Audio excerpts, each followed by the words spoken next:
Welcome back to our community. Susie Thomas visiting with you this morning, and so happy to welcome Mariana DiGiacomo and Derek Gordon in with us today, finding out all kinds of things happening. Before we move on, let's get back to our astronaut friend who's going to be here when and where and how early should we arrive? We need tickets. It's free, but a ticketed event. It's free. It's not a physical ticket, but you can reserve a seat, which we're suggesting that you do. You can do that by visiting starklibrary.org. The event is on April 2nd. It begins at 6:30. Doors open at 5:30, and it's kind of nice to arrive early. We have a pop-up library set up, so people can join us there. They can get a new library card if they don't already have one, update their card. We'll have a curated collection of books, so you can check out a book while you're there. We've got some fun things happening. And then our friends of the library will be selling Mike Massimino's book, Spaceman. So you can do that. And will he autograph? He will. So the event includes a presentation, and then there's also a question and answer session following, and then there's an autograph session after that. What a super fun person to choose as far as your one book, one community book. We're really excited about him. We think it's going to be a great event. Very, very cool. All right, now museum passes. You blew my mind last year when you said, okay, you don't have to join the Canton Museum of Art. You can just get a pass and go in. This is not like a permanent where you can visit as many times as you want. This is to give you a little taste of it. Exactly. Correct? So we've been doing passes with the Canton Museum of Art for a while now, and we've actually just recently added the National First Ladies Library passes as well. So you can visit our website, and there you can actually print these out from home, or you can come in and we can help you do it at the library. But you print out a pass that gives you 2 weeks access to the museums. So you can go in, check out the exhibits. They are also good for discounts in the gift shops. And with the National, it's really neat. So the National First Ladies Library, this is our newest. So the passes just became available recently. So is it just for those two at this point? At this point, yes. So for the First Ladies, it is good for the Education and Research Building, which houses the museum and also the Ida Saxton home. So you get both. Yes. You're really getting into 3 places then with 2 passes. That's very, very cool. It's kind of like gets you in the door, and then you kind of get a chance to see and experience it for a couple of weeks, and then maybe decide that you would like to join. Right. Museums are a great place to learn, so it's really just kind of an extension of the library. It's a place where you can go, you can learn about one of the many great resources that we have in our community and learn about these really fascinating subjects. Absolutely. Anybody who has not been to either of these places, they are world class. They really are. You need to get in there, and the fact that they're right here. How many times do you hear either of you that, I live in Canton, so I've never been to fill in the blank, and we have so many national things right here. We're really fortunate. It's kind of amazing. All right, so how do we get museum passes? Run them off on our own computers? You can visit starklibrary.org, click on museum passes, and then you just fill in some quick information, and then you can print off the pass. It has the expiration date right on there for you. They both have really super good programs coming up, too, so this is a good time to take advantage of that. You're bringing in another speaker, another author, and a friend, a local guy. What's this all about? Jim Clark. Yeah, so Jim Clark, he's the radio voice of the Akron Rubber Ducks, actually has been doing that for 26 years. He wrote a book called Rally Round Cleveland, and on March 24th, he will be at our North Branch talking about his book, which is about the 1974 franchise-saving Cleveland Indians. The franchise-saving Cleveland Indians in 74. I didn't even realize they were in trouble. Can you give me, who knows something about it? Derek, you I went wish to Walsh. I could tell you. It was a few years before I was born. In that place, so I don't have as much insight. That's right. But you didn't hear about that? So I guess it was a very eventful season. So it chronicles things that happened. There was a no-hitter that year. There was some melee that happened during 10-cent beer night. Oh, I do know that. That's quite famous. Yes. Who in their minds thought that was a good idea? Who would think that was a good idea? I mean, what could possibly go wrong? I haven't forgotten it, though. That's for sure. But it's still a joke. It's it's still people bring it up as a terrible idea. Yeah. So that was all part of the 74 Indians. A pitching streak. So there's so this book chronicles that season. Wow. And Jim will be at the North Branch on March 26th for that. So you can register for that as well. Very interesting. On our website. We're always paying homage to the 95, 97 group, those were fun years. Yes, those were great years. It's a great way to kick off baseball season, right? Totally. And find out to be excited about with the Indians. 74 Indians, and they saved the franchise. Didn't know it was in trouble. That's wonderful. So go hear Jim Clark on March 24th. Again, where will he be again? Our North Branch. Wonderful. All right. So not to talk about, conspiracy theories and all these kinds of funny things, but you're going to have a Bigfoot program? We are. I'm not saying... So Bigfoot's a lot of fun. I'm not judgy. So let's hear it. Tell me about what's going on with that. We have a program called Bigfoot in the Buckeye State, and it's presented by Ohio Night Stalkers. Okay. So they've actually been on the Discovery Channel and some other TV shows with their Bigfoot hunting and searching.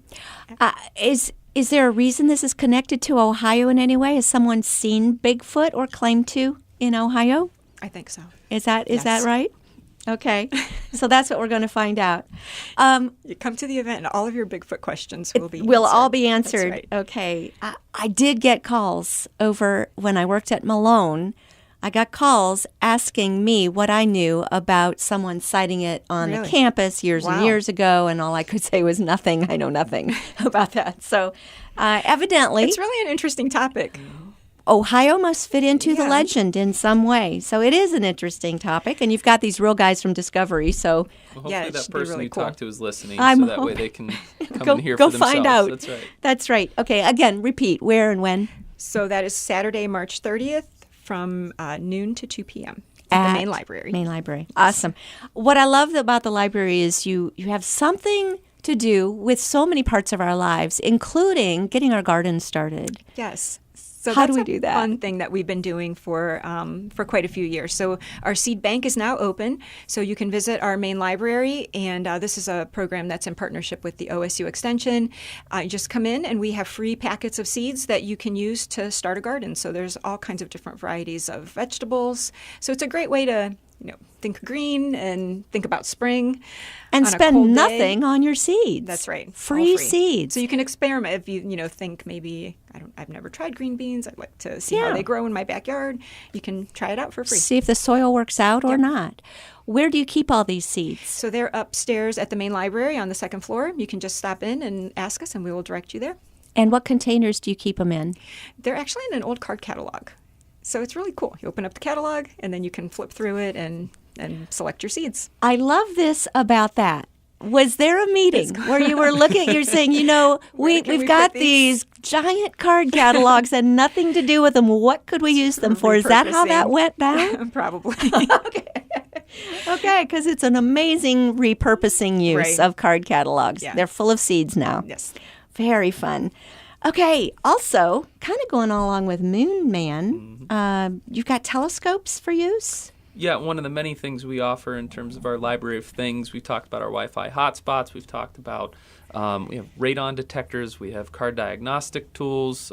It's amazing. I now tell my wife, I said, before we go and rent anything or go to the store, we need to see if we have it at the library first. So one of the things we're adding, and it fits right into the theme of Mike Massimino coming, is we have telescopes that you can come and loan out. And I will be honest, I'm a little bit afraid to use one myself, but if you come in and check them out, they'll give you some basics and show you how to use one and check out the universe around us. You check them out and you take them to your homes, and you're not afraid that they'll get broken? No. We'll take care of them. They're pretty heavy duty. They're pretty heavy duty. Okay. Do you need how big are these telescopes? We're not talking about a microscope. We're talking about a telescope, right? Yeah, they're about 2 feet tall. So you don't need to rent a truck. No. Okay. We're working on I think we figured out kind of a bag or a way to carry them around so that way you don't have to worry about safe transport. Dropping them on your way out the door. I'd be so worried about, I was always worried about losing a book I've borrowed from the library, a telescope, and now we're getting serious. No. But what an amazing idea. And I want to repeat what you just said. Before you buy anything or rent anything, check the library to see if you don't offer it first, because you will be amazed at what is available. people through the library. Always considered myself an advocate of the library. When I came to the library to work there, I was embarrassed by how many things that we offered that I didn't know about, and it's really neat being able to, inform our friends and family and especially the community on what it is we have to offer. I learn something every single time you're here. It's amazing. You do have, this is a little further out, but we want to get it on people's calendars. The Maker Faire is very cool. What's that? Yeah, so the Maker Faire is really, it's a place where exhibitors can come. A maker is anything from a tech enthusiast to a crafter. So it's really a blend of things like 3D printing to knitting, spinning. There's all kinds of different activities that you can do. It's really a family-friendly event where you can come, take a look around the library. The library has a great display of all of our technology gadgets as well. So that's on May 4th, and it's a Saturday this year, so we're really excited and looking forward to that. Go see how things are made. Yeah. It's just the 3D printing is worth its time to get over there. That is unbelievable and really the way of the future as well. Right. So very cool. Well, before you leave, we want to remind everyone how important it is to vote to keep all these services and programs coming along so we don't have to go buy and rent things. We can continue to have our library. Derek, I'm going to just turn it over to you. Make your appeal. Well, again, issue 8 is the number on the ballot for May 7th. We, in addition to all the services we talked about here and the physical locations we have, the one other thing we want to remind people about is we go out in the community. We have the largest bookmobile fleet in the state, and we also visit every preschool, grade school, workshop, senior center in the area. So even if you can't get to us, we find ways to make sure we can get materials out into the community. And those are all just some of the offerings that not only we want to continue to provide with, again, half of our operating funding provided by that levy, but we really want to expand that. We know there's a great need in the community still, and the only way we can do that is to with our local property tax. Mm-hmm. You hear so many times of certain age groups, young people, for instance, elderly people, for instance, who don't vote, might have a trouble voting, getting to a place to vote. There's so many ways to vote now. What would you tell somebody who's never voted? Yeah, the absentee voting has really taken off the last couple of years. It's an increasing percentage. So you can get that mailed to your house, and you never have to go to the Board of Elections. That starts over a month out in front of Election Day. But again, we just try to provide as many services as possible. As you can see, we're constantly adapting to the needs in the community, and it's something that we're really proud of, and we hope that the voters will take into consideration on May 7th, if not before. Mm-hmm. People don't know what they don't know. And often a no vote is because you don't have enough information or you're confused in some way. I know if I'm confused on something, I just skip that one. How do we get more information so that we can be really informed voters? At starklibrary.org/levy, we have all of the details laid out on there. In our latest Explorer magazine, we have the details on the back cover there as well. We also have our Vote Libraries Facebook page, and it's just Vote Libraries. If you go on there, it'll tell you some of our campaign activities. But we're going to be doing everything we can to get the word out with some direct mailing and some community events. So really just want to get out the word for the support. While these are really great offerings and we provide them for free, they still cost something. So, and that's how we have to pay for a lot of these things is through our levy. Derek Gordon, Mariana DiGiacomo from the Stark County District Library, thank you for all you do in our community. Thank you for your time.